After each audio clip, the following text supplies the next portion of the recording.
Hello everyone, this is VJose42 back again. Earlier today I did WrestleMania predictions. Now I'm going to give you some reactions. Of course I am your champion, card collector. Anyways, my main reaction is OMG. And you'll find out why later. First of all, there was a match in the pre-show which I didn't get to see because I was eating dinner at the time, but apparently the Usos retained their tag team titles in a Fatal 4-Way match. I predicted that would happen. I was correct on that one. And apparently the Real Americans split up. As so started off, Hulk Hogan was introduced. He came out, a good reaction. He started talking about WrestleMania and stuff like that. And Austin comes out, and the whole place went wild. And then he started cutting promo, and it was great. It was a good start to WrestleMania. And then, to top it off, The Rock comes out, and he cuts a promo. The Freedom celebrated by having some Steve Widers, and it was a great way to start off WrestleMania. It was a good moment. It was three of the biggest stars of all time. And we at the same time celebrating the history of WrestleMania, and it was great. The first match was Triple H versus the underdog Daniel Bryan. The winner going on to compete in a triple threat for the World Championship at the end of the night. This was a pretty good match, and as I predicted, Daniel Bryan won the match.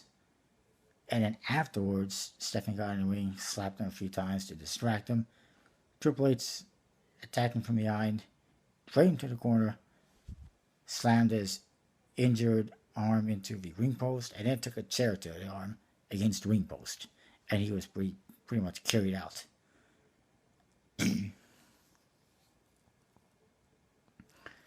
The second match, I believe, was the Andre the Giant Invitational Battle Royal. There's a couple of surprises in there. No real big surprise, but I was surprised to see Cesaro in there. Tyson Kidd, I think, was a new addition. I don't believe Christian was involved. He's probably still dealing with a concussion. And yeah, it was an awesome match. I really enjoyed it. And at the end, well, Kofi Kingston was in. Of course, Kofi Kingston once again saving himself as usual. This time he got thrown over the top, and his feet landed on the stairs. And he went back in, but he ended up eliminated in the end anyway. The end of the match saw Antonio Cesaro pick up the Big Show for a body slam and then throw him over the top rope to win the match. And then, of course, he got the big trophy hosted up in the air. It looks like Cesaro is getting a massive push, and well deserved. And I'm very happy for him, very excited for his future. And Big Show shook his hand afterwards. Big props to him for that as well.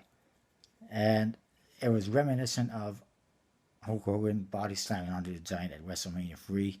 And I think it was very fitting. And also reminiscent of the Body Slam Challenge. And I think that was the first WrestleMania between Big John Studd and Andre the Giant. At some point in time, there was a backstage segment. It was just funny. It was the Legends. We had Sergeant Slaughter and Hacksaw Jim Duggan using action figures to wrestle each other. And they had somebody as a referee. I don't remember who. I think Duggan lost. Then Steamboat came in to challenge him in his Bruce Lee outfit and doing some karate. And then one of the WWE staff came in and took all their toys away and said that it belonged to someone else. And I'm like, what the hell? All of a sudden, DiBiase shows up and he's like, everybody has a price for the $1 Million Man. Did his laugh. And then, all of a sudden, you got Ron Simmons and he's looking around. He's like, bam! It was just absolutely hilarious. Good use of the veterans. for sure. And oh, I think Piper might have been in there, or maybe I'm wrong. No, Piper was later. Later on, they had Mean Gene Okerlund. This was towards the end. Was interviewing Hulk Hogan backstage, and he was interrupted by Rowdy Piper and Mr. Wonderful. I hadn't seen him in about 30 years. Okay, about 15 years. I think I haven't seen him, and still looking pretty good.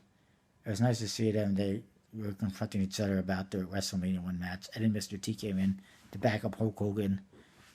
And then in the end, they finally called the truce and they all shook hands, and I think there was some hugging as well. It was awesome. Then we had the Seals versus the New Age Outlaws and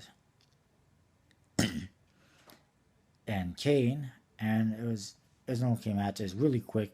The Seals just kicking the asses nation of the New Age Outlaws and Kane, and they did their three-man powerbomb on Road Dogg and Billy Gunn at the same time. Apparently, Billy Gunn was coughing up blood afterwards backstage. I don't know what happened there.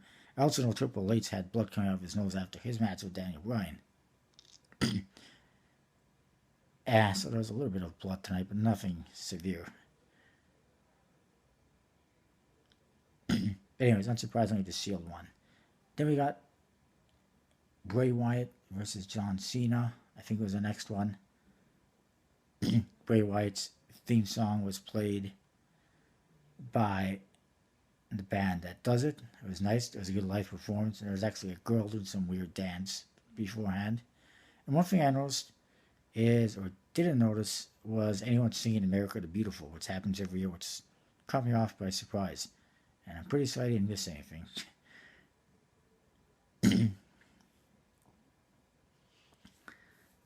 Anyways, Bray Wyatt, John Cena, pretty interesting match. There was a little involvement from the Wyatt family. And John Cena was getting mad. His evil side was coming out.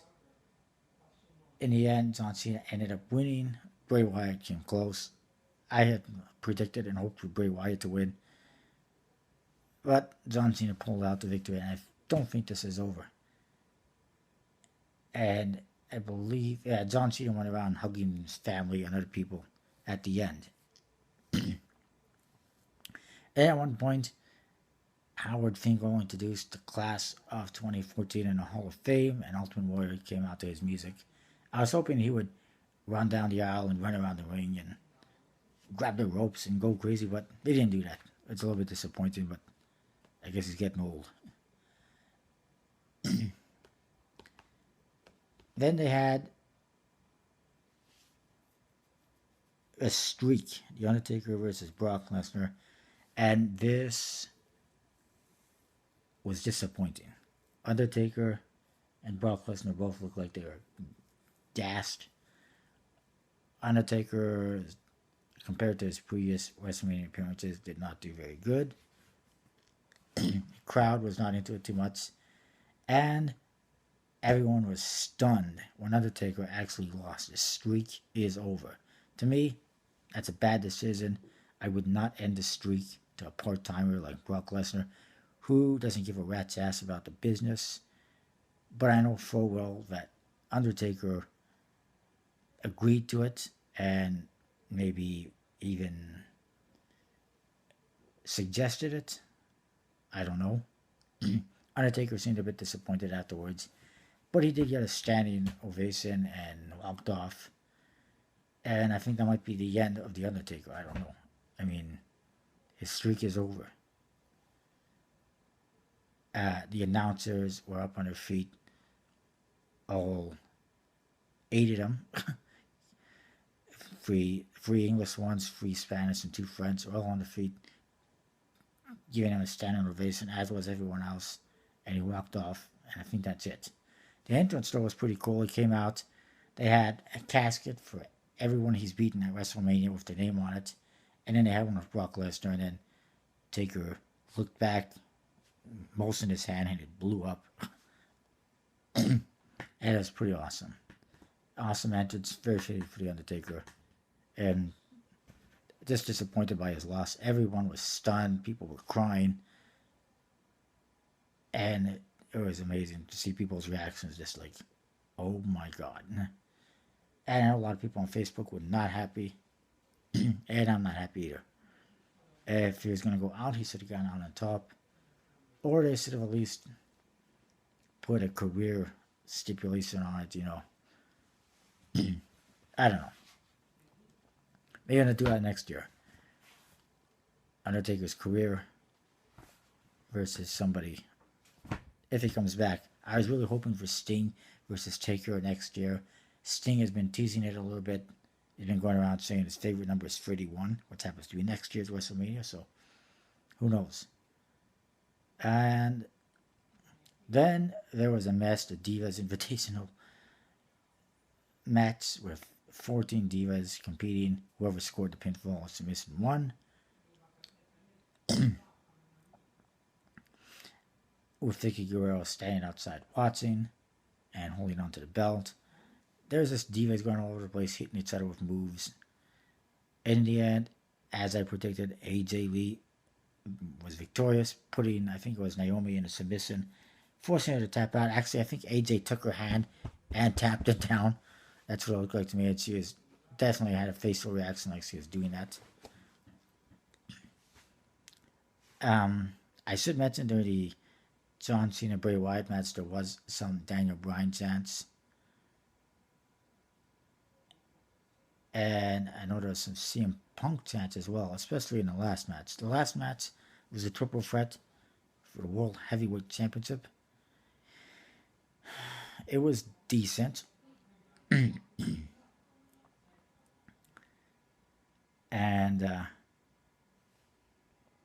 Daniel Bryan got pretty good reactions. Apparently, they turned it into no disqualification.